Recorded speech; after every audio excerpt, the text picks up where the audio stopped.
uptrend that lead almost to $1,000 on the price of the stock, and then there was a pullback, right?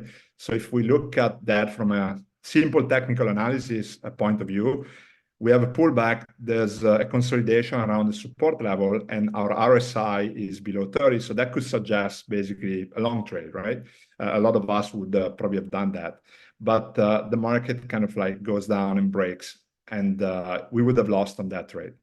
But what if we had access to a clearer picture of what the option market is telling us? And here we see a lot of red bars, which means a lot of put positioning on those strikes. So a lot of people were buying puts and were hedging against the potential fall in the price of NVIDIA. So now we can, look at this data and, okay, understand what the market is doing.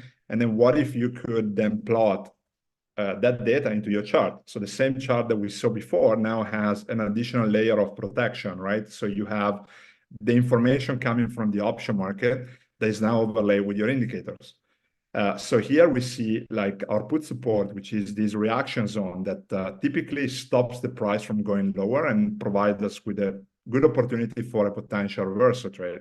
So in this case, we could have go long at that level and then target probably the next level. And as we can see here, this is exactly what happens. The price kind of stops at that level and goes to the next level, which is the high vol level, another very important level coming from the option market.